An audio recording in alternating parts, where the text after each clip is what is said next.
Hello students, मेरा नाम अनुज है और आज का जो हमारा टॉपिक है वो है कंसोलिडेटिंग डाटा और दूसरा जो टॉपिक है वो है क्रिएट सब टोटल। तो देखते हैं इसको। सबसे पहले देखते हैं कंसोलिडेटिंग डाटा। तो यहाँ पर मैंने एक स्प्रेडशीट है टर्म 1 और एक है टर्म 2। जैसे पेपर होते हैं हाफ, मान लीजिए 2 बार पेपर हुए, हाफ ईयरली और एनुअल, और उसके बाद हमें फाइनल रिजल्ट दिखाना है। तो यहाँ पर ये नाम है स्टूडेंट्स के और ये सब्जेक्ट हैं। इसी तरह से टर्म 2 में इस सीट में ये नाम है यहाँ पर और ये सब्जेक्ट्स हैं। अब हमें ये देखना है कि फाइनल रिजल्ट दिखाना है इनको। ये आउट ऑफ 50 हैं दोनों, ये नंबर भी और ये भी। अब हमें इस तरह का सिनेरियो है कि भाई हमें आउट ऑफ 100 दिखाना है, इन दोनों को ऐड करना है और 100 में से रिजल्ट दिखा देना है। इसके लिए हम क्या करते हैं, डाटा कंसोलिडेट करते हैं। तो एक और स्प्रेडशीट बना लेते हैं, इसका नाम रख लेते हैं, इसको रख लेते हैं फाइनल रिजल्ट। ठीक है, ओके कर दिया। अब जाते हैं डाटा पर, कंसोलिडेट। यहाँ पे ये फंक्शन है, आपको जो फंक्शन चाहिए वो आप यहाँ से कर सकते हैं। मल्टीप्लाई करना है तो प्रोडक्ट यूज करोगे, तो सम ही करना है हमें। उसके बाद हम सोर्स डाटा देखते हैं। यहाँ पर टर्म 1 में जाते हैं और नेम वाले कॉलम से इसको यहाँ तक ड्रैग कर देते हैं, ये आ जाता है। इसको ऐड कर लेते हैं, दोबारा फिर जाते हैं सोर्स के लिए। अब टर्म 2 सेलेक्ट करते हैं, नेम वाले से लेकर यहाँ तक इस रेंज को सेलेक्ट कर लेते हैं, इस नेम सेल से लेके, और यहाँ पर ये आ रहा है D7 तक, इसको सेलेक्ट कर लेते हैं, क्लिक कर लेते हैं, इसको भी ऐड कर देते हैं। तो ये जो कंसोलिडेशन रेंज है, एक ये हो गई फर्स्ट, सेकंड ये हो गई। अगर हमें और चाहिए होती तो हम यहाँ से सेम इसी तरह से प्रोसेस रिपीट कर देते। और इन दोनों रेंज पर हम क्या फंक्शन यूज कर रहे हैं, सम। ठीक है, आप काउंट कर सकते हैं, एवरेज कर सकते हैं। तो अभी फ़िलहाल के लिए सम कर रहे हैं। और ये रिजल्ट किस में दिखाना है, फाइनल रिजल्ट वाली स्प्रेडशीट पर। 2 स्प्रेडशीट हमने चुन ली है यहाँ पर, और उसका रिजल्ट किस में दिखाना है, उन दोनों को ऐड करके जो रिलेटिव सेल्स हैं या करस्पॉन्ड सेल्स हैं उनको ऐड करके हमें किस में दिखाना है, फाइनल रिजल्ट वाली स्प्रेडशीट में। इसके बाद हम इसको ओके कर देते हैं। यहाँ से इसको कंफ्यूज ना हो, इससे क्लिक कर देते हैं। टर्म फाइनल रिजल्ट वाली उसमें जाते हैं, कोई सा भी आप चुन सकते हैं, फर्स्ट ही चुन लेते हैं, फर्स्ट सेल। और यहाँ पर हमें चाहिए रो लेवल्स के भी नाम चाहिए, कॉलम लेवल्स के भी नाम चाहिए। तो दोनों को क्लिक कर देते हैं, तो ये यहाँ पर ऐड करके दिखा देता है, सम करके दिखा देता है। और ये जो नाम है कंप्यूटर सब्जेक्ट के नाम और यहाँ स्टूडेंट्स के नाम, ये यहाँ पर शो कर देता है। अगर हम लेवल्स पर क्लिक नहीं करेंगे तो खाली ये डाटा दिखा देगा, इन्हें ऐड करके, इन नंबर्स को जो मार्क्स आए हैं उनको ऐड करके दिखा देगा। ना स्टूडेंट के नाम दिखाएगा और ना सब्जेक्ट्स के नाम दिखाएगा। इसलिए हमने कॉलम लेवल्स और रो लेवल्स पर टिक किया।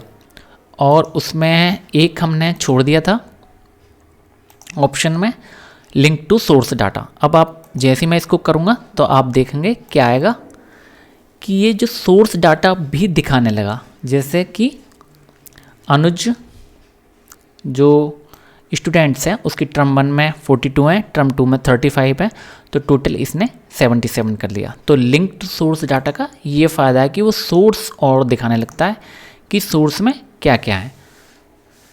तो इस तरह से आप कंसोलिडेट कर सकते हैं। कंसोलिडेट का मतलब ये है कि टीचर ने टर्म 1 के यहाँ पर नंबर यहाँ पे बनाए एक स्प्रेडशीट में, दूसरी स्प्रेडशीट में यहाँ पे कुछ काम किया, नंबर चढ़ाए गए, और फाइनल रिजल्ट एक मास्टर फाइल में हम मास्टर स्प्रेडशीट में यहाँ पे इस तरह से हम सेव कर लेते हैं और एक फाइनल रिजल्ट शो कर देते हैं।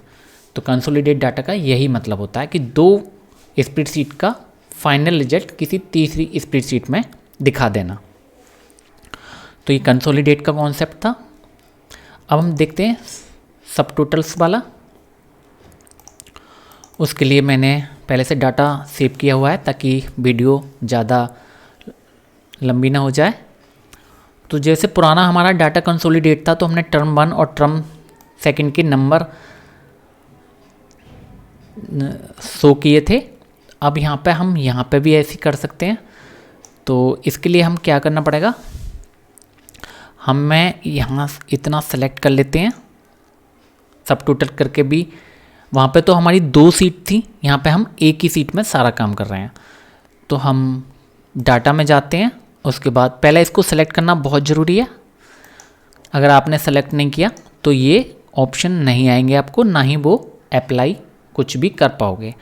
तो ग्रुप बाय नेम है, तो ग्रुप बाय नेम हम देखते हैं कि क्या मतलब है इसका। हम ग्रुप बाय नेम कर रहे हैं क्योंकि यहाँ पर नंबर है, तो ग्रुप बाय नेम ही करना ठीक रहेगा। उसके बाद जो हमें जो फंक्शन है, जैसे नेम पर ये सम लगा रखा है, तो हमें नेम पर हमें कुछ नहीं करना, इसलिए हम टिक नहीं करेंगे। लेकिन मैथ पे हमें सम करना है, कंप्यूटर पे भी सम करना है और इंग्लिश पे भी सम करना है, ठीक है। अभी हम सम फंक्शन देख लेते हैं, उसके बाद मैं एवरेज फंक्शन देखूंगा कि किस तरह से लगाते हैं। टर्म में क्या करना है, टर्म में हमें काउंट लगा लेते हैं। चलिए काउंट कर लेते हैं।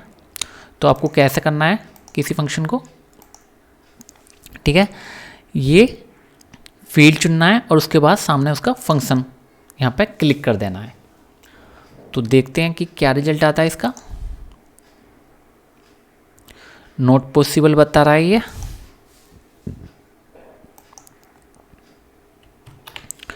तो ये हमसे जो हुआ है, हमने क्या कर रखा है कि जो ये मर्ज कर रखा है हमने, इस लाइन को हम डिलीट कर देते हैं। वो ये कह रहा है कि मर्ज रो पर हम इसको अप्लाई नहीं कर सकते। एक बार फिर से देख लो आप कि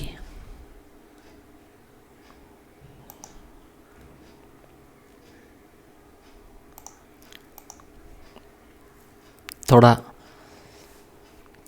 हमने सबको सेलेक्ट कर लिया, तो फिर से रेंज सेलेक्ट करते हैं। यहाँ पर जो गलती आ रही है वो ये आ रही है हमसे कि डाटा में हम गए और जैसे ही हमने सब टोटल्स किया, मैथ को सम कर लिया, इनको तीनों को ग्रुप बाय वो कर दिया। ये आ रहा है इंसर्टिंग इनटू मर्ज्ड रेंज। तो हमने यहाँ पर मर्ज्ड रेंज आ रही है इसके बीच में जो सेलेक्ट है, ये टर्म 2 वाली, इसको हम डिलीट कर देते हैं इस रो को, ठीक है। तो यहाँ पे हम सीधा लिख सकते थे टर्म 1, लेकिन कोई बात नहीं, आप लिख सकते हैं। अब इसको सेलेक्ट कर लेते हैं, डाटा में जाते हैं और सब टोटल्स करते हैं। तो ग्रुप बाय हमें नेम करना है क्योंकि यहाँ पे एक बच्चे के कितने नंबर आए हैं 100 में से, ये दिखाना है, और सबके सम कर दिए। ओके, तो ये इसने दिखा दिया।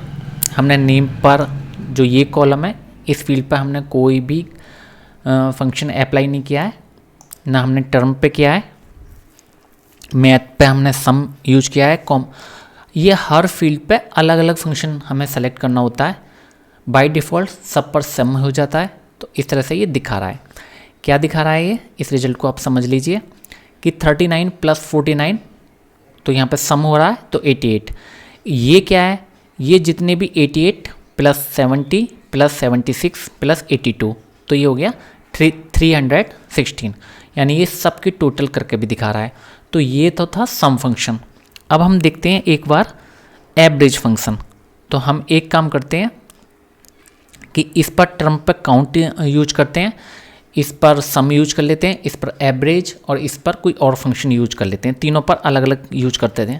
तो Ctrl+Z किया मैंने। ये आपको सेलेक्ट जरूर करना पड़ेगा सब टोटल्स अप्लाई करने के लिए। डाटा में गए, सब टोटल्स, और अब इसके बाद क्या करना है हमें, नेम पर हम कुछ भी अप्लाई नहीं कर रहे क्योंकि टेक्स्ट है, ठीक है। टर्म पे हम करते हैं काउंट, ठीक है, टर्म पे काउंट करते हैं, और इस पर करते हैं हम एवरेज, इस पर करते हैं प्रोडक्ट यानी कि मल्टीप्लाई, और इस इंग्लिश पर करते हैं हम मैक्स कर लेते हैं, ठीक है। तो ये तीनों फंक्शन हमने अप्लाई कर लिए अलग अलग। जैसे इंग्लिश वाले फील्ड पर मैक्स है, इस पर प्रोडक्ट है कंप्यूटर पर, और मैथ पर एवरेज है, और टर्म में हमने काउंट कर लिया, ठीक है। हमने अलग अलग फंक्शन को आपको अलग अलग टिक करना पड़ेगा। अगर आप फंक्शन को अलग टिक नहीं करते हैं तो ये बाय डिफ़ॉल्ट सम को अप्लाई कर देता है। अब देखो इसको ओके करते हैं। अब ये क्या कर रहा है, यहाँ पर ये काउंट फंक्शन अप्लाई कर रहा है इस वाली टर्म पे, मैथ पर क्या कर रहा है एवरेज, इस पर मल्टीप्लाई और इस पर मैक्सिमम कि 41 और 50 में कौन सा मैक्सिमम है। तो हर कॉलम के लिए हमने अलग फंक्शन यूज कर दिया है, ठीक है। ये जब सॉर्ट आ रहा था तो ई में कर देता है, ये रैप कर देता है, ठीक है, इस तरह से। तो आप ये सब देख सकते हैं, इस तरह से इसको सब टोटल कर सकते हैं। वहाँ पर कंसोलिडेट भी किया था इसी तरह से, लेकिन यहाँ पर ये इस तरह से भी आप एक ही उस पर आप कर सकते हो सब टोटल्स के थ्रू। ये ग्रुप बाई क्या करता है, अब जैसे हमने नेम करा ग्रुप बाई नेम, तो ये सारे नाम को एक जगह रख के और उन पर ये सारे फंक्शन अप्लाई कर देता है। जैसे अखिल अखिल हमारा 2 बार आया था, तो इसने इनको ग्रुप बनाया और उन दोनों पर फंक्शन दिखाते हुए ये अप्लाई कर दिया ग्रुप बाई। तो आप ये देख सकते हैं। चलिए इसका एक दूसरा एग्जाम्पल और ले लेते हैं। मान लीजिए यहाँ पर कुछ सामान खरीदा गया है, उसकी क्वांटिटी है कि भाई इतने पीस लिए हैं, यहाँ पे पीस पर प्राइस है कि भाई एक कीबोर्ड की कीमत 250 रुपये है, 250, और ये डेट है। तो इस पे अप्लाई करते हैं सब टोटल्स। भाई ये डेट है कि 7 सितंबर को ये आया और ये 15 अक्टूबर को ये आया, तो इस तरह से ये डेट है। अब लेकिन जो चीज़ें दुकानदार को, शॉपकीपर को जिस चीज़ की ज़रूरत पड़ी वो उसने ऑर्डर कर दिया, तो ये यहाँ पर अलग अलग बार बार, जैसे यहाँ पर माउस आ रहा है तो यहाँ पे भी माउस आया है, और मॉनिटर यहाँ पे आ रहा है तो यहाँ पे भी मॉनिटर आ रहा है। तो यहाँ पे एक सही है कि सब टोटल्स में पता लग जाता है कि एक चीज़, एक जो गुड्स है वो कितनी बार आया। तो सब टोटल्स करते हैं इसको। तो आपको सेलेक्ट तो करना ही है, ये तो आपको ध्यान रखना पड़ेगा कि ये इसको सेलेक्ट ज़रूर कर लेना है, सेलेक्ट ज़रूर हो जाना चाहिए। सब टोटल्स में जाते हैं तो यहाँ पर ये फील्ड दिखाई दे रहा है गुड्स, तो गुड्स तो टेक्स्ट है, तो इस पर तो कोई फंक्शन अप्लाई करने का मतलब ही नहीं है। काउंट आप कर सकते हो ज़रूर, तो गुड्स पे हम जो लगाते हैं वो काउंट लगा लेते हैं, ठीक है।